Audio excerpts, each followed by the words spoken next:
No family is perfect, but in which cases family dynamics lead to trauma?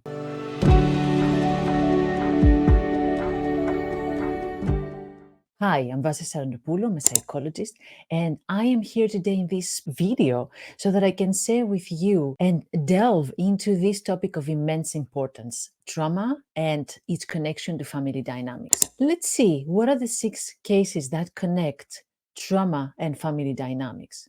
And before I start with that, let me say first a few words about trauma. Trauma is not the event per se. We're going to see some specific events among these 5 cases that I'm going to share with you. But it's not the event per se that leads to trauma. We have to make that clear from the beginning. It's the impact it has on our psyche, what happens inside us because of the event. It's the way that our worldview and self view is distorted or becomes distorted because of the trauma. So it's not the event per se, but what happens inside us because of that event. That's trauma. That's what we need to clarify from the beginning, because you will hear 5 cases and you might say in one of them, like, oh no, I've been through that, but I haven't got trauma. Yeah, it's absolutely possible. But every person reacts in a different way to different events. And it is possible for some that these specific events that we're going to see next will cause a traumatic and overwhelming emotional experience inside them. That's why we're here, and that's why we're discussing that. Let's start with the first one, parental substance abuse. In this case, children are growing up in homes where one or both parents, they're struggling with substance abuse. And that can be either drugs or alcohol or intense, severe medication abuse. And what happens in these cases is that the connection between the parent and the child is disrupted. The child thinks that my parent wants to escape from me. No child ever thinks that, oh, it's my mom. She's struggling, with a lot of things at the moment, and she's going to be okay. It has nothing to do with me. It's about her and the way she's coping with life or with her own baggage from the past. No child will ever think that. All children, because they are dependent from the parents, they will blame themselves why their mom and dad or mom or main caregiver is not available for them. So they will blame themselves because their parents are escaping this connection. They will fill themselves with shame. There must be something that I am doing. Another thing that happens in these cases is that they start tiptoeing around the parents because they feel that they cannot disrupt this environment, this cocoon that their parents are creating and they're escaping from them. They feel that if I become more obedient or more adaptive, maybe they don't need to use drugs. Maybe they will come back to me. So you see that the child is over trying there in order to bring the parent back to them. That's the trauma, the effort that they put, the way they see themselves, the way they see the interaction, the connection with the parent. That's the trauma, not per se the parental substance abuse. Just because this creates this emotional neglect and lack of stability, of course, that makes it traumatic for the child. Another case is a high conflict divorce. This is when not only the parents are separating, not only the family setup is unstable, we also have on top of that the high conflict. This is where the child becomes a witness of constant conflict, of this emotional turmoil.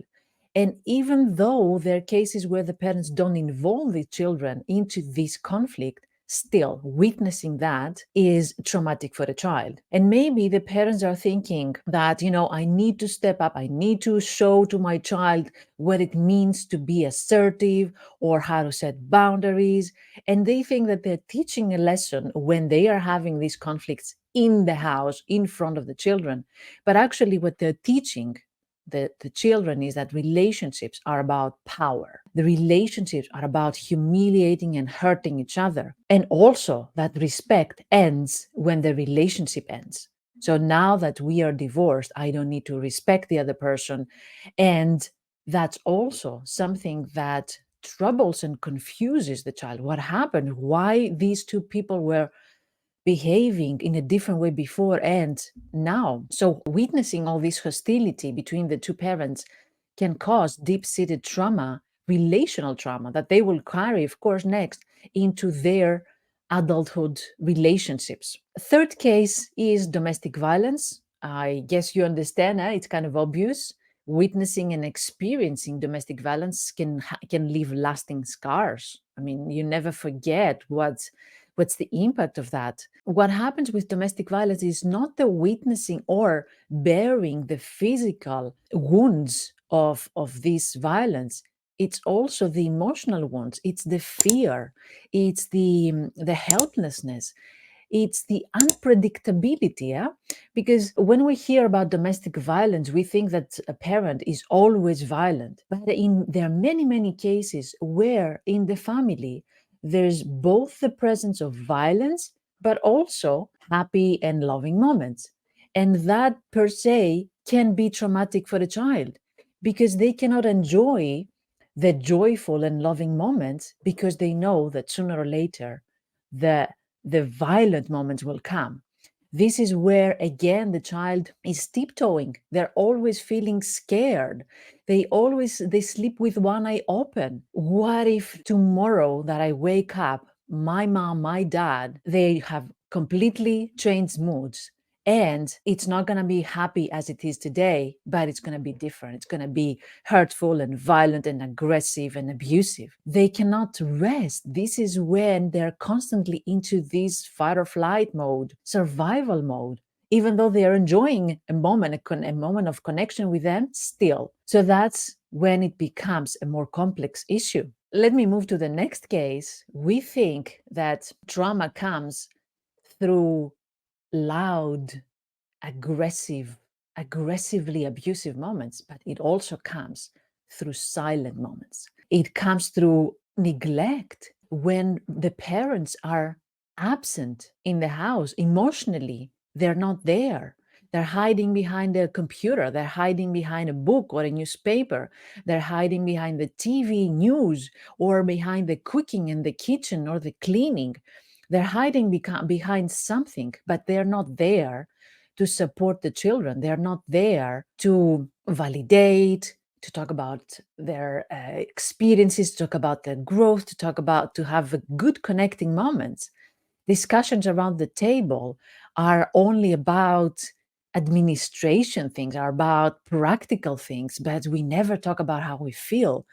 We turn our eye to the other side when something happens and it needs our attention. We don't know how to handle it emotionally, and then the children learn that I have to deal with that by myself. There's no adult here to help me navigate this emotional turbulence. My parents are here but are not here at the same time. They learn to hide, they learn to keep things inside them, they learn to not talk about what they experience.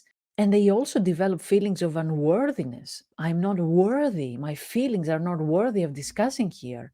And of course, they struggle in the future with forming healthy relationships and emotional bonds that are authentic and true and meaningful. And the last case is about siblings. It's not about parents. We talk about family dynamics, not only with parents, but also with siblings. I mean, you might guess the obvious one when a brother or a sister comes in the family, and then we lose the privileges and the role we used to have. And you might say, well, that happens to almost every family, right? When the second or the third or the next child is coming. Yes, of course. But I have had a fair share of clients in my practice that they are still carrying a trauma of unfairness, a trauma of being treated in an unworthy way when their brother or sister came into this world.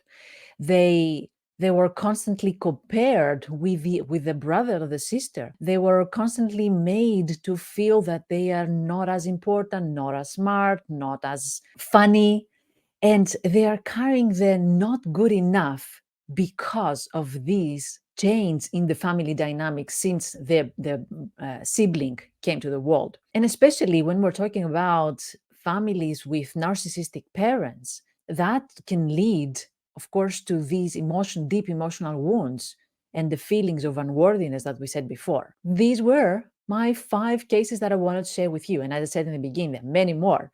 But let's start the conversation today. It was about parental, substance abuse, and high conflict divorce, domestic violence, emotional neglect, and sibling rivalry. Remember, the heart of the discussion today is that trauma is not about the event per se. Maybe you have had all this in your family, or some of these in your family, and you survived and you don't have any trauma. You found a way to cope with that, and it doesn't matter anymore in your life. But it's about how it leaves an imprint on our psyche. It's about understanding the lasting impact. It's about understanding why we behave now in the way we behave, why we're still scared of people, even though the trigger is not there anymore. So, what I would like to ask you to do is just reflect on your experiences from your family and see whether there's something still lingering in there. Maybe a professional might help you. Maybe, reading a book about that might help you figure it out, process it, and then just archive it sooner or later, and heal. It's all about healing. It's not about putting shame on you or your family. It's not about blaming your parents or your siblings. It's more about healing and trying to understand what happened so that we can move one step closer to our healing. I hope it was helpful. Let me know in the comments whether you have a question or whether some of these cases indeed resonate with you. Thank you very much for being here. Take good care of yourself.